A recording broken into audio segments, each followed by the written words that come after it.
సీతారామ ఎత్తిపోతల నుంచి రాజీవ్ లింక కెనాల్ను 6 నెలల్లో పూర్తి చేసి 6 మండలాలు సస్యశ్యామలం చేశామని మంత్రి తుమ్మల నాగేశ్వరరావు అన్నారు.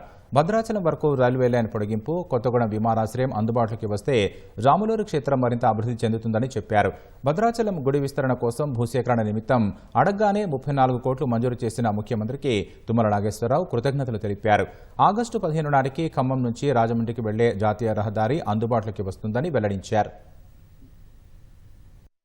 6 నెలల్లో 9 కిలోమీటర్ల కెనాలు 1500 క్యూసెక్కుల యొక్క పరిమాణంతో పూర్తి చేసి సాగర్ కెనాల్కి అనుసంధానం చేశాం. తల్లాడ, పెనుబల్లి, వెంసూరు మండలాలకి ఆయకట్టుతో పాటు పినపాక నియోజకవర్గం, కొత్తగూడెం నియోజకవర్గం, అశ్వరావుపేట నియోజకవర్గంలో ఆ రైతులు ఎండిపోతున్నటువంటి పంటలను కూడా ఆ వచ్చే నీళ్లతోటి కొంత సేవ్ చేసుకోవటం జరిగింది. అదేవిధంగా భద్రాచలం భూసేకరణకి నిధులు ఇవ్వమని చెప్పడం జరిగింది.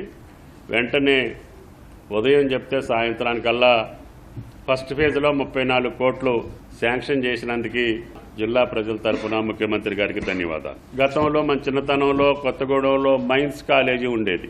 ఎర్త్ సైన్సెస్ అనే ఒక విశ్వవిద్యాలయాన్ని పెడితే ఆ యూనివర్సిటీ కావాలని చెప్పి అడిగాం. మొన్ననే వరంగల్కి అనుమతి ఇచ్చారు. కొత్తగూడెం ఎయిర్పోర్ట్ వస్తే దక్షిణాయోధ్యగా పిలువబడుతున్నటువంటి భద్రాద్రికి ఒక రకమైనటువంటి అవకాశాలు మెరుగవుతాయి.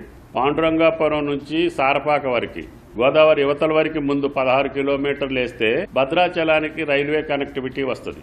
భద్రాచలం నుంచి ఏటూరు నాగారం మీదుగా, కౌతాల మీదుగా మహారాష్ట్ర కనెక్టివిటీ కూడా తీసుకున్నాం. సూర్యాపేట, దేవరపల్లి అప్ టు ఖమ్మం పూర్తయింది. నాకు తెలిసి స్వాతంత్ర దినోత్సవం రోజుకి ఖమ్మం నుంచి కూడా మీరు రాజమహేంద్రవరం పోవటానికి మార్గం సుగమం అవుతుంది.